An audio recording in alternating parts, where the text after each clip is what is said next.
चलिए फटाफट से अपनी अगली क्वेरी भी शो में शामिल कर लेते हैं। हमारे साथ अब जो अगले दर्शक जुड़े हैं फोन लाइन पर, यमुनानगर से करण है। नमस्कार करण, पूछिए क्या सवाल है आपका। करण, लगता है करण तक आवाज नहीं जा रही है। इनका सवाल ले लेते हैं। सिप्ला पर ये जानना चाहते हैं, 1000 शेयर्स है इनके पास, 480 के प्राइस के साथ इन्होंने खरीदारी यहाँ पर की हुई है। राजेश, क्या सलाह देंगे आप सिप्ला पर 1000 शेयर्स 480 के परचेजिंग प्राइस के साथ? ज्यादा नुकसान नहीं हो रहा है, लेकिन स्ट्रैटेजी क्या होनी चाहिए इनकी? देखिए, इन्होंने सिप्ला बड़े अच्छे रेट पे लिया और सही वक्त पे प्रश्न पूछा है। आई थिंक एक मेजर रिएक्शन के बाद साइडवेज कंसोलिडेशन स्टॉक दिखा रहा है। पर जो है अब क्योंकि pharma overall as a sector perform नहीं कर रहा अगर आप देखें, सो इनको इंतजार करना पड़ सकता है रिटर्न्स के लिए। मेरी सलाह इनको ये बनेगी कि ये होल्ड करें स्टॉक को इस समय, और अपने लिए जो है अराउंड 448 का स्टॉप लॉस लगा लें, 6-7% नीचे तक का, और लॉन्ग टर्म होल्ड करें। आई थिंक इस तेज़ी में इनको अच्छा रिटर्न मिलना चाहिए, तो hold with stop loss of 448 के स्टॉप लॉस के साथ सिप्ला में अपने पोजीशन आप होल्ड कर सकते हैं। फिलहाल स्टॉक 1.25% नीचे ट्रेड कर रहा है 477 के लेवल्स पर। लेकिन कुछ और क्वेरीज देख लेते हैं और एक एसएमएस ले लेते हैं। और एसएमएस हमें भेजा है प्रियंका मोदी ने राजस्थान से। सवाल है इनका टेक महिंद्रा पर। इनफैक्ट इस पर हम बातचीत कर चुके हैं। एक और एसएमएस हमें आया है, और यह आया है जितेंद्र का मुंबई से। आईडीबीआई बैंक पर 300 क्वांटिटी है इनके पास, और जो परचेजिंग प्राइस है वो 72 रुपए 60 का है। क्या करना चाहिए आशीष? अभी 68.95 के लेवल्स पर ट्रेड कर रहा है। 3 रुपए के आसपास का इनको नुकसान हो रहा है हर शेयर पर। नजरिया तो इनका मालूम नहीं है, पर नियर टर्म पर्सपेक्टिव से क्या आउटलुक रहेगा आपका ऑन आईडीबीआई बैंक? नहीं, मेरे ख्याल से इनको होल्ड करना चाहिए। जिस तरीके की तेज़ी हमने पीएसयू बैंक्स में देखी और जिस तरीके का बुक क्लीन अप हमने स्पेशली आईडीबीआई बैंक में देखा है, गवर्नमेंट काफ़ी सीरियस है इस पर्टिकुलर बैंक में कुछ स्टेक सेल करने के लिए। तो I think government will be very on a front footing उसको क्लीन अप करने में और उसके वैल्यूएशन को कुछ ठीक ठाक करने में लगेगी। तो मेरे ख्याल से इसमें तेज़ी की उम्मीद ज़्यादा है। बिल्कुल इसको होल्ड करें। अगर एक स्टॉप लॉस चाहते हैं तो 63 के आसपास का एक स्टॉप लॉस रखें। और मुझे लगता है एक साल के अंत में अगर एक साल का पर्सपेक्टिव रखते हैं, उनको 100 रुपये तक का लक्ष्य आराम से मिल सकता है।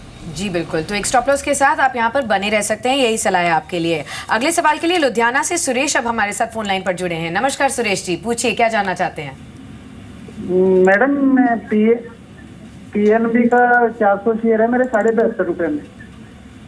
आपने 400 शेयर्स खरीदे हैं और प्राइस आपका अराउंड 72 का है। हाँ जी, ठीक है। और आपका नजरिया क्या है सुरेश? तो स्पाइस जेट है मेरे 63 रुपए 50 पैसे में, वो मेरे 1000 के लिए है। स्पाइस जेट भी आपने लिया हुआ है, ऑल राइट। दोनों पर ही क्या नजरिया रखते हैं आप? Long term. ठीक है, राय दिलवा देते हैं आपको। राजेश, 2 शेयर्स हैं इनके पास। पहला बैंकिंग स्पेस से पीएनबी, 72 के आसपास खरीदारी की हुई है, फिलहाल प्रॉफिट्स में है। बहुत ही चुनिंदा ऐसे कॉलर्स हैं जो कि पीएनबी में निवेशित हैं और काफी प्रॉफिट्स में भी हैं। साथ ही स्पाइस जेट पर भी ये जानना चाहते हैं, दोनों पर ही इनका लॉन्ग टर्म का नजरिया है। देखिए, पीएसयू जो है, पीएनबी जो है पीएसयू पैक से बिलोंग करता है, तो इसलिए डेफिनेटली अफेक्टेड रहा है। और बैंकों में इन जनरल अगर आप देखें तो मंदा है और अभी ख़त्म नहीं हुआ। लॉन्ग टर्म कंसोलिडेशन चल रहा है साइडवेज। मेरा नज़रिया ये लगता है मुझे कि मेरे हिसाब से जो मुझे चार्ट्स देख के नज़र आता है कि stocks most probably bottom out हो गया है अराउंड 70 पे। मेरी सलाह ये रहेगी कि आप आधे शेयर प्रॉफिट बुक कर लें, क्योंकि स्टॉक प्रॉफिट बुकिंग के बाद रिएक्शन ले सकता है और नीचे के स्तरों पे आपको दोबारा मिल सकता है। तो 85-86 पे आप दोबारा एंटर कर सकते हैं और आधे को आप होल्ड कर सकते हैं इसी स्टॉप लॉस लेवल के साथ 85। और पंजाब नेशनल बैंक में हाल ही में अच्छा परफॉर्म किया भी है। और आज कुछ ब्रोकर हाउसेस के रिपोर्ट्स भी है जिन्होंने पीएसयू बैंकिंग पॉकेट से जिन स्टॉक्स पर अपना पॉजिटिव कवरेज जारी किया उसमें पीएनबी को शामिल किया है।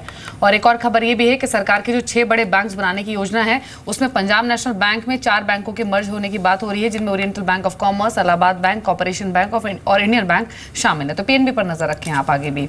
अगले कॉलर हमारे साथ मौजूद हैं गणेश आंध्र प्रदेश से। गणेश, गुड मॉर्निंग, क्या क्वेश्चन है आपका? पूछिए। Hello madam. जी गणेश, क्या क्वेश्चन है आपका? पूछिए। मेरे पास 1000 शेयर है मैडम, ट्राइगन टेक्नोलॉजीज के। ट्राइगन टेक्नोलॉजीज के, ठीक है। आपका परचेजिंग प्राइस क्या है इस शेयर में? 130 के भाव में 1000 शेयर है मैडम। 120 पर अभी ट्रेड कर रहा है ये शेयर। और कितना समय आप रुक सकते हैं?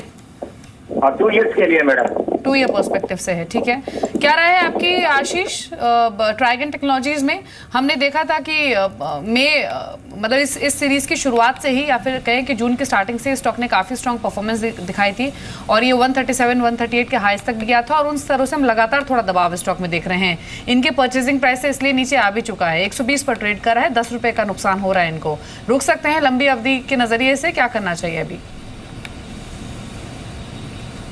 मेरे ख्याल से होल्ड कर सकते हैं। ये एक स्टॉप लॉस चाहें तो करीब 109 108 रुपए के आसपास के स्टॉप लॉस देख सकते हैं और मेरे ख्याल से 150 तक के लेवल्स बिल्कुल आ सकते हैं, तो होल्ड करके रखें। ऑलराइट, चलिए यहाँ पर भी अब आपको राय मिल चुकी है। अगले सवाल के लिए हमारे पास जो एसएमएस आया वो लिख लेते हैं कि क्या है। इनफैक्ट हमारे साथ फोन लाइन पर भी एक दर्शक मौजूद हैं, बिंदराज जी मौजूद है। नमस्कार बिंदराज जी, पूछिए अपना सवाल। नमस्कार मैडम, आप जी, सुन पा रहे हैं? मैडम मेरे पास में ना 1020 के रेट में 200 शेयर बीएमएल के हैं। बीएमएल के? हाँ जी, हाँ जी जी। और मैं अभी 2 महीने और रुक सकता हूँ, तो क्या करूँ? अभी बहुत नीचे है शेयर। ठीक है, आपको राय दिलवा देते हैं। राजेश, बीईएमएल पर इनकी खरीद भाव जो है वो काफ़ी ऊपरी लेवल्स की है और इनको नुकसान हो रहा है, लेकिन नज़रिया इनका शॉर्ट टर्म का है। यहाँ पर कुछ कंसर्न दिखाई देता है आपको? क्या इनको बाय द बुलेट करना पड़ेगा और निकलना पड़ेगा लॉसेस के साथ ही, या फिर बने रहे? देखिए डेफिनेटली चार्ट जो है मीडियम टर्म में थोड़े बेरिश नज़र आ रहे हैं, पर मोर और less I think intermediately bottom out भी हो सकता है। तो ये लेकिन अभी हम नहीं बता सकते क्योंकि चार्ट्स के थोड़ा डाटा की ज़रूरत होती है, तो साइडवेज कंसोलिडेशन अभी नज़र नहीं आ रहा।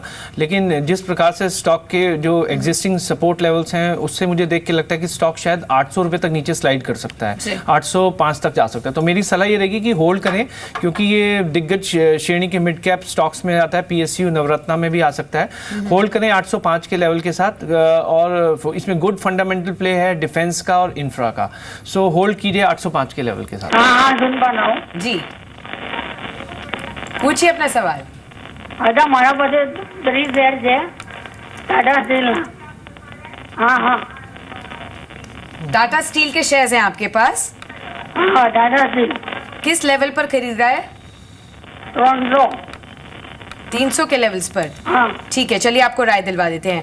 राजेश, टाटा स्टील आपको कैसा लगता है? फिलहाल 300 पर इन्होंने खरीदा हुआ है, 329 पर करंट लेवल्स हैं इसके। 300 पे इन्होंने ख़रीदा हुआ है, ये थोड़े से मुनाफे पे बैठे हुए हैं। मेरी सलाह ये रहेगी कि चार्ट पे देख के ऐसा लग रहा है जैसे रैली एक बार ये कमोडिटीज़ की टॉप आउट होती नज़र आ रही है, लेकिन फिर भी अभी क्लियर इंडिकेशंस नहीं है। चार्ट थोड़ा मिक्स ट्रेंड दिखा रहे हैं और बाज़ार में एक की सपोर्ट के पास भी है। तो मेरी सलाह ये रहेगी कि आप ये स्टॉक होल्ड कर लीजिए 304-5 रुपये के स्टॉप लॉस के साथ। होल्ड करने की सलाह है टाटा स्टील। अगली क्वेरी है हमारे पास समैया की ओडिशा से। नमस्कार, क्वेश्चन पूछिए अपना। नमस्कार मैडम, बताइए क्या सवाल है आपका? 100 शेयर है रिलायंस डिफेंस का 76 पे, तो उसके बारे में मुझे जानना चाहता था। आप कितने समय आप रुक सकते हैं इस शेयर में? जी मैं 1 साल करीबन के रुक सकता हूँ। 1 साल रुक सकते हैं, ठीक है। हाँ जी। क्या करना चाहिए आशीष? रिलायंस डिफेंस में फंडामेंटल्स तो ठीक ठाक है इस कंपनी के, लेकिन इनके परचेजिंग प्राइस से क्योंकि स्टॉक नीचे आ चुका है, तो ऐसे में क्या करना चाहिए? जो ये नुकसान हो रहा है इसके रिकवरी के हो सकती है अगर होल्ड रखें? देखिए मेरे ख्याल से जिस तरीके का डिफेंस में गवर्नमेंट ने सपोर्ट करना स्टार्ट किया इंडियन कंपनीज को, और यही एक रीज़न था मेरे ख्याल से रिलायंस का डिफेंस में एंटर करने के लिए।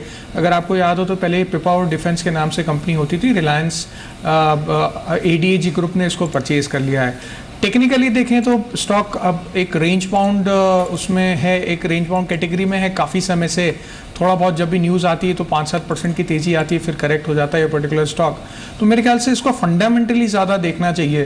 फंडामेंटली अगर ये 1 साल तक भी इसको होल्ड कर सकते हैं, और मुझे लगता है कंपनी एक टर्न अराउंड के सिचुएशन में है। काफ़ी सारे लाइसेंसेस भी अभी कंपनी को मिले और कंपनी ने काफ़ी सारी बिडिंग भी की है। कई सारी बिडिंग में ये क्लास ए कैटेगरी में है, which is near to the getting the contract. तो मेरे ख्याल से अगर ये फंडामेंटली देखें इस पर्टिकुलर स्टॉक को तो ज़्यादा ठीक रहेगा। और अगर होल्ड करना चाहें, जिस तरीके से प्रॉमिसिंग फ्यूचर एडीएजी ग्रुप को लगता है डिफेंस में, और जो जिस तरीके के इजराइल के साथ इन्होंने टाई अप्स किए, मुझे लगता है ये पर्टिकुलर स्टॉक एटलीस्ट 100 रुपये का लेवल तो 1 साल में दिखाना चाहिए। और अगर 3 से 4 साल होल्ड करते हैं जिस तरीके से पैन आउट होता है जो प्लानिंग है, तो मेरे ख्याल से मल्टी बैगर ये स्टॉक होगा और 300-400 रुपये तक के भी लेवल आपको इसमें लेवल्स दिख सकते हैं अगले 3 से 4 साल में।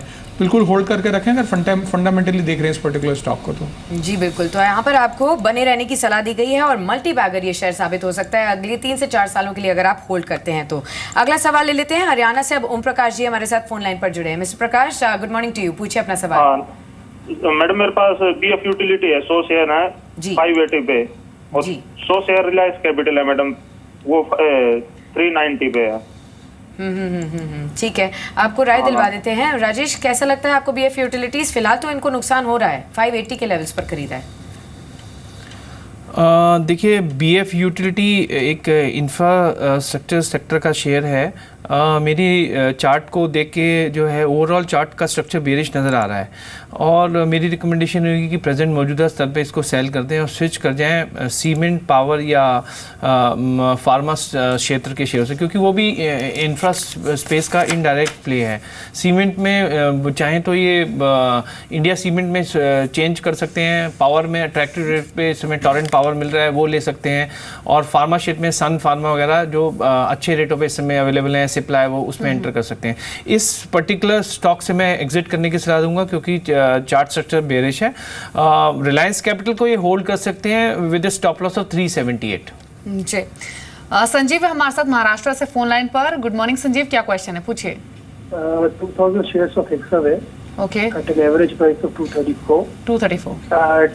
234 And timelines is 3 to 6 months. 3 to 6 months, ठीक है। हेक्सावेयर हमने देखा था कल भी एक अच्छी मजबूती लेकर क्लोज हुआ था 4.5-5% की, और आज भी 11 रुपए ऊपर है। और कल जी बिजनेस ने एक्सक्लूसिव खबर बताई थी हांगकांग की कंपनी PCCW 51% हिस्सेदारी खरीद सकती है और जो डील है वो प्रीमियम प्राइस पर हो सकती है, 270-275 पर शेयर के भाव पर। स्टॉक आज भी मजबूत है। इनके परचेसिंग प्राइस पर तो आ चुका है आशीष ये 2 सेशन के मूव के बाद, लेकिन ये भी 3 से 6 महीने रख सकते हैं, क्या करना चाहिए?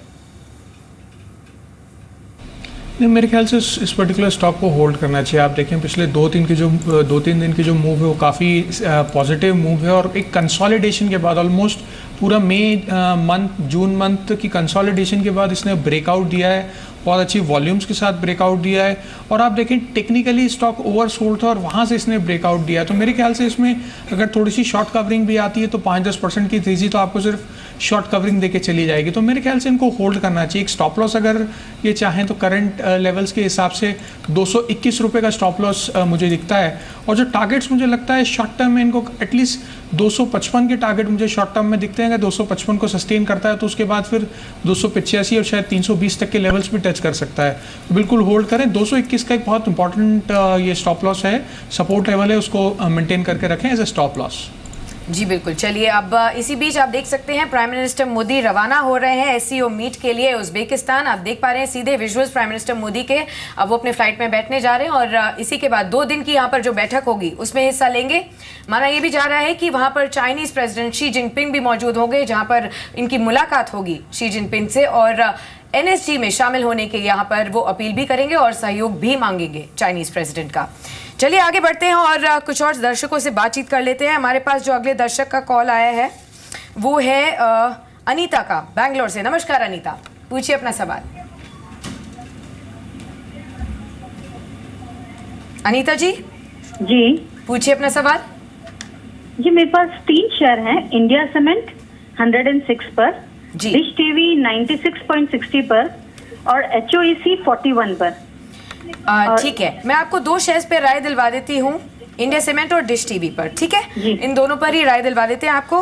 राजेश जी, इनका पहला शेयर सीमेंट स्पेस से है। कुछ ही देर पहले आप मेंशन भी कर रहे थे कि सीमेंट स्पेस एक पोटेंशियल बाय लगता है। इंडिया सीमेंट इस स्पेस में से आपको कैसा लगता है खास तौर पर, और डिश टीवी पर इनकी स्ट्रैटेजी अब क्या होना चाहिए?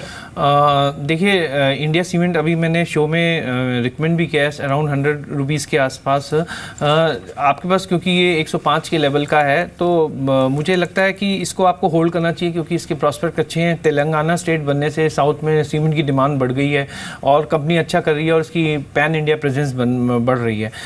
स्टॉक का चार्ट भी अच्छा लग रहा है। आई थिंक बॉटम आउट होके स्टॉक जो है एक ट्रेंड में एक डिसेंट ट्रेंड बना रहा है। रिजल्ट भी पिछले जो गए थे बहुत अच्छे हैं। आई थिंक आपको होल्ड करना चाहिए 93 के स्टॉप लॉस के साथ स्टॉक को। और डिश टीवी जो है आपका, डिश टीवी की परचेज क्या है इनकी?